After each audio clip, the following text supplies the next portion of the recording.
गावाजवळ महामार्ग खचलेला आहे आणि रस्त्याला मोठ्या प्रमाणात भेगा पडलेल्या आहेत। वाळंजवाडी या ठिकाणी असलेल्या ओढ्यावरील पुलाच्या दोन्ही बाजूला काँक्रीटला मोठ्या प्रमाणात तडे गेलेले आहेत आणि रस्ता खचायला सुरुवात झालेली आहे। खबरदारीचा उपाय म्हणून स्थानिक नागरिकांनी महामार्गावरती झाडांच्या फांद्या टाकलेल्या आहेत।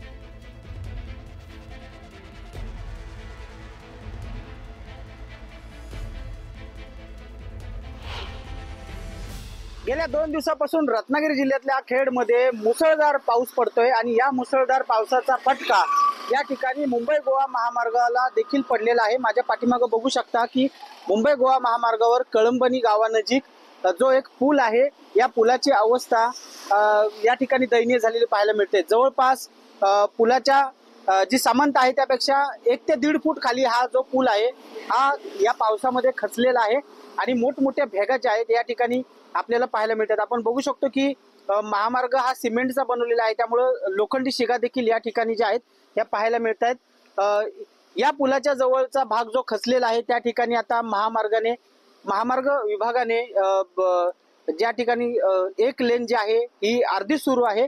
मुंबईहून गोव्याच्या दिशेने येणारी ही लेन आहे आणि या ठिकाणी जो मार्ग आहे हा अत्यंत धोकादायक झालेला आहे वाहतुकीसाठी। आपण बघू शकतो कारण रात्रीच्या वेळेला या ठिकाणी अपघात होण्याची शक्यता देखील आहे, त्याच्यामुळे ही अख्खी लेन जी आहे ती बंद करण्याची मागणी या ठिकाणी वाहन चालक आणि नागरिकांमधून होत आहे।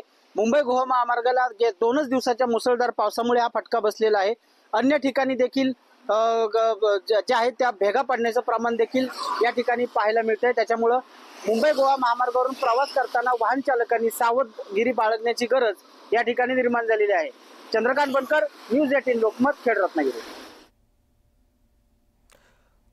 तर इकडे सिंधुदुर्ग आणि कोल्हापूर दरम्यानचा जो करूळ घाट आहे या ठिकाणी सुद्धा वाहतूक ठप्प झालेली आहे, कारण करूळ घाटामध्ये मातीचा मोठ्या प्रमाणात ढिगारा आहे। दरड कोसळल्यामुळे वाहतूक ही पूर्णपणे ठप्प झालेली आहे। महामार्ग प्राधिकरणाकडून हा ढिगारा हटवण्याचं काम सध्या सुरू आहे।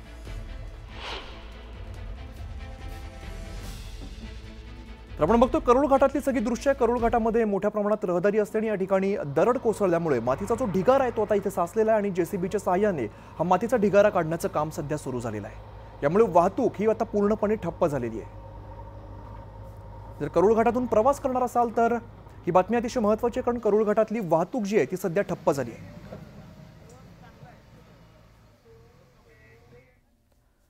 तर इकडे सातारा जिल्ह्यातील पश्चिम घाट परिसरामध्ये कोयनानगरमध्ये पावसाने रात्रीपासून जोरदार सुरुवात झालेली आहे। वादळी वाऱ्यासह पाऊस कोसळत असल्यामुळे झाडं उन्मळून पडण्याच्या घटना अजून सुद्धा सुरू आहेत। तर दुसरीकडे रस्त्याच्या कामामुळे आणि मुसळधार सुरू असलेल्या पावसामुळे रस्त्यावरती पाणी आल्याने कराड चिपळूण मार्गावरील वाहतूक पूर्णपणे बंद करण्यात आली आहे। कोयनानगर तोरणे या मार्गावरती दरड कोसळली आहे आणि चिपळूण कराडला जाणाऱ्या दिशेने एसटी बस जी आहे ती रस्त्यावरती खड्डे चुकवताना नाल्यामध्ये गेली आहे।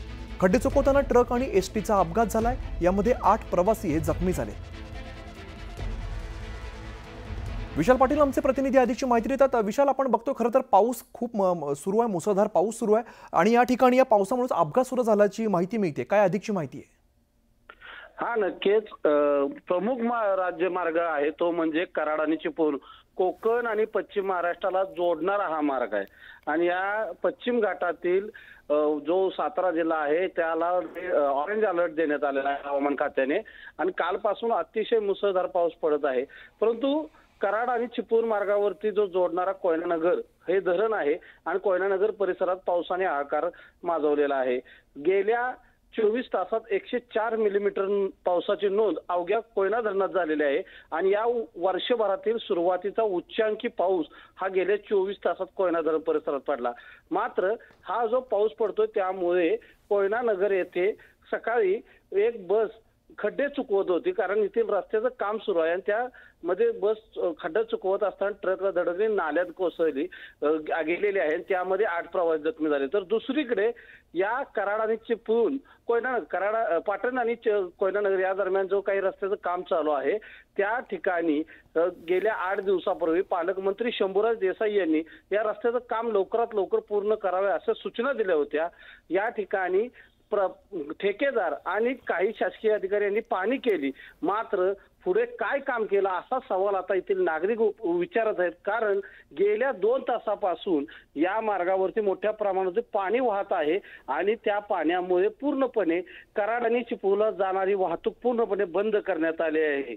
यामुळे या ठिकाणावरील वाहतूक प्रवाशांना मोठा नाहक त्रास होतच आहे, परंतु याबरोबर दरडी कोसळणे, झाडे पडणे अशा घटना घडत असताना प्रशासन काय करते असा सवाल इथे अगदी नागरिक खरा विचारत विशाल, आणि आहेत. त्यामुळेच वाहतुकीवर सुद्धा मोठ्या प्रमाणात परिणाम होताना